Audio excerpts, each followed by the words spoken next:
Nous allons voir comment utiliser les palettes précédemment créées dans le séquentiel de Daylight. Alors, les palettes, on les retrouve dans le palette listing. Nous avons les palettes jaunes et orange, des palettes de couleurs. On va faire avec des palettes de couleurs. Après, ce serait des palettes de position ou des palettes globales, ce serait pareil. La palette de couleurs, elle, s'applique à tous les circuits. Voilà. Pareil pour la palette orange. Donc, on a plusieurs solutions pour assigner des palettes à des projecteurs. On peut le faire, premièrement, dans le palette listing directement. Parce que là, le palette listing vous liste les palettes. Mais ici, il est écrit qu'on peut utiliser plus, moins ces through pour afficher les circuits. Alors, si je fais 1, je tape 1 et C comme channel, le circuit 1 s'inscrit ici et me liste les palettes pour lesquelles il est disponible. Si je fais 5 through, voilà, j'ai mes 5 devices qui s'affichent dans le palette listing. Ici, je vois si elles sont, si par exemple la palette 1 jaune est disponible pour le circuit 1, 2, 3, 4, 5, etc. Pareil pour la orange. Ces carrés là sont interactifs, ça veut dire que si je clique dessus, ici là, vous voyez, le 1, le circuit 1, s'est mis dans la palette Li 101. Et il n'y a que celui-là qui s'est mis dans la palette Li 101 parce que j'ai cliqué sur ce carré-là. Si je cliquais sur ce carré-là, le 3 passerait aussi en jaune. Regardez bien également, je vais cliquer sur le 5 et vous allez voir le petit carré, il va progressivement aller vers le jaune. Tiens, vers le orange. Je clique sur le orange, hop, il est progressivement allé vers le orange. Ce temps-là d'assignation des palettes, vous pouvez le régler dans le setup et c'est ce paramètre-là. Palette set défaut time. Chaque fois que vous allez appliquer une palette pour construire votre état lumineux, elle va s'appliquer dans ce temps-là. Vous pouvez le changer bien sûr. Voilà. On va dire que j'ai mon état lumineux. Alors ça c'était pour assigner des palettes depuis le palette listing. Voilà. Et petite précision encore, ces carrés-là sont aussi interactifs et ceux-là vont assigner tous les projecteurs qui contiennent la palette de la couleur de la palette. Donc voilà, je vais mettre celui-là en orange et celui-là en orange. Donc ça, c'était pour travailler les palettes depuis le palette listing. Une autre manière pour les travailler, les palettes, c'est ici, dans le pad. Donc c'est assez pratique parce que le pad est détachable. On peut le mettre sur un iPad ou sur un écran tactile externe. Quand on double-clique ici, ou qu'on clique simplement pardon, ici, s'affichent les palettes qui appartiennent au show. Alors je peux les classer ici aussi. Donc All c'est les palettes, c'est toutes les palettes. Global c'est que n'est que les palettes globales. Et couleurs, ce ne sont que les palettes de couleurs. Pour pouvoir utiliser ce panneau-là, il faut que je sélectionne les projecteurs. Alors, je clique sur le chiffre, sur le numéro du device, et vous voyez quand la petite case est cochée, ça veut dire que cette palette est disponible pour le ou la sélection. Donc là, c'est le 2 qui est coché, qui est sélectionné, il est en orange. Si je clique sur jaune, ici, hop, il va passer à jaune. C'est c'est assez pratique via le pad. On n'est pas obligé d'avoir une autre fenêtre d'ouverte que celle du palette listing pour pouvoir assigner les palettes. Il y a une troisième méthode qui est par les raccourcis clavier. Donc je vais dans Display Shortcut ici. Si je cherche le raccourci palette, P-A-E-L-L, pardon. Ah, attendez. Si je cherche le raccourci palette, il est il est ici. Voilà. Si je sélectionne, si je dis que par exemple le grand P, la lettre grand P, ça va être pour assigner une palette, pour la fonction palette, je valide par entrée. Ça existe déjà, donc je le remplace. Et là, pareil, pour les circuits sélectionnés, je vais inscrire le numéro de palette que je veux assigner dans la ligne de commande, par exemple la 1, et j'appuie sur le raccourci clavier grand P. Bah non, pardon, il était déjà jaune, donc le 2 et grand P. Donc mon circuit passe dans la palette 2. Voilà. Voilà les différentes façons pour assigner les palettes au projecteur.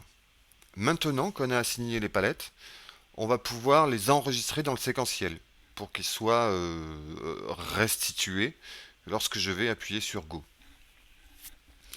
Daylight, il a un fonctionnement un peu particulier pour les devices dans le séquentiel, c'est-à-dire que les intensités des devices sont enregistrées dans les queues et les appels des palettes sont enregistrés dans les device links. Les device links ne sont enregistrés dans Daylight que lorsque les devices ont un niveau. Par exemple, celui-ci, je le mets à full. Je vais cliquer, je vais faire record. Je vais cliquer sur le bouton record ici. Il va me proposer d'enregistrer la queue 1. Je dis OK.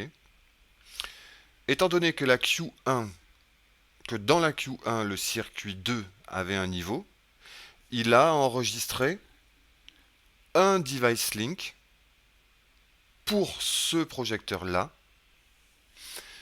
parce que, et pas pour les autres, parce que les autres étaient à 0 au niveau de l'intensité. Si par exemple pour la prochaine queue, je sélectionne le circuit 3, lui je le mets dans la palette jaune, je lui donne un niveau, on va dire comme ça, et là je fais record, grand R, raccourci clavier grand R, record Q2, OK. Pour la Q2, il a enregistré un nouveau device link et juste un pour le circuit 3, parce que le circuit 2, lui, au niveau des palettes, n'a pas bougé. J'aurais pu changer le niveau, par exemple, je baisse le niveau du 2, je fais un update, c'est grand U, Q2 updated, il m'a pas rajouté de device link, parce que les niveaux, les intensités des devices sont, elles, gérées par les queues. Si je veux éditer mon device link, je peux double-cliquer dessus, et je vois bien que pour le pas de séquence numéro 2, le device numéro 3 a ses paramètres de couleur assignés dans la palette L0101 jaune. Et tous les autres paramètres du device sont transparents.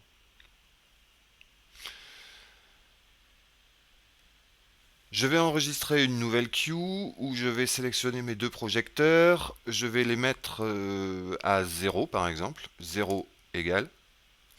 Je fais grand R pour record une queue 3. Les projecteurs sont éteints, donc au plateau vous les verrez éteints. Mais fondamentalement, les commandes des paramètres, si vous voulez leur commande de couleur, elles n'ont pas bougé. C'est pour ça que quand j'ai enregistré ma queue 3, il n'a pas enregistré de nouveau device link. Maintenant, je vais créer l'état lumineux suivant. Je les mets tous les deux en orange. Je leur donne un niveau. On va dire comme ça. Et je fais record. Record Q4. OK. Donc Daylight a enregistré un seul device link parce que le 2, lui, il était déjà en orange dans les pas de séquence précédents. Et le 3, qui lui était en jaune, est passé en orange. Je vais revenir dans ma séquence. Je fais step moins. Pas de séquence initiale. Step 0. Les projecteurs sont tous dans Daylight crée automatiquement un device link pour le pas de séquence 0. Ou si je l'édite, voilà, il met tous les projecteurs. dans une palette qui lui appartient, qui s'appelle Home for Device. À chaque ouverture de show, ceci, Daylight va les recréer. Donc cherchez pas à les modifier, il va les recréer d'office. Au prochain Go, j'ai un device link qui va me mettre le device 2 en orange. Et vu que en scène au plateau, le device 2 n'a pas de niveau et que dans le registre de préparation dans la Q1 il est à full, Daylight va préparer la palette, ça va pas se voir, il est au noir, pour que quand vous allez appuyer sur Go, la couleur soit déjà présente. Il n'y a pas de montée de couleur, il n'y aura qu'une montée d'intensité. Ça s'appelle le Move in Black. Vous allez pouvoir le voir également quand ce pas de séquence là, le 2, va être chargé en X en préparation, donc juste après ce transfert. Ce pas de séquence là contient un device link qui va mettre le circuit 3, donc qui pour l'instant est noir, hein, le circuit 3 dans la palette jaune. Vous allez le voir qu'à la fin du transfert, tout seul, Daylight va passer le circuit 3 en jaune, il va le laisser éteint, mais il va préparer la couleur jaune pour que quand vous appuyez encore une fois sur Go, la couleur soit déjà là, il n'y ait que l'intensité qui monte. Donc, hop, j'envoie mon Go. Le 2 passe à full, et à la fin du transfert, hop, le 3 s'est préparé. C'est ça s'appelle le Move in Black. Alors c'est valable pour la couleur, mais c'est valable pour le focus, pour tous les attributs des devices. Et comme ça, quand j'envoie mon Go, mon prochain Go, la couleur est déjà en place, il n'y a que l'intensité qui bouge. Vous allez pouvoir le voir également sur le prochain transfert, où ils descendent tous à 0, enfin les deux là, descendent à 0. Pardon. Dès lors qu'ils sont à 0, et qu'un device link vient se charger dans le registre de préparation, Daylight va utiliser le Move in Black. J'envoie mon Go, et à la fin du transfert, paf, il a préparé le circuit numéro 3 en orange. Vous avez la possibilité de désactiver le Move in Black. Alors ça se fait ici, vous voyez. Il y a une petite case pour autoriser ou désactiver le Move in Black. Donc là, si je le désactive, c'était dans le Device Link Editor. Je l'ai désactivé. Donc si je reviens un pas de séquence avant, il est en jaune. J'envoie mon Go.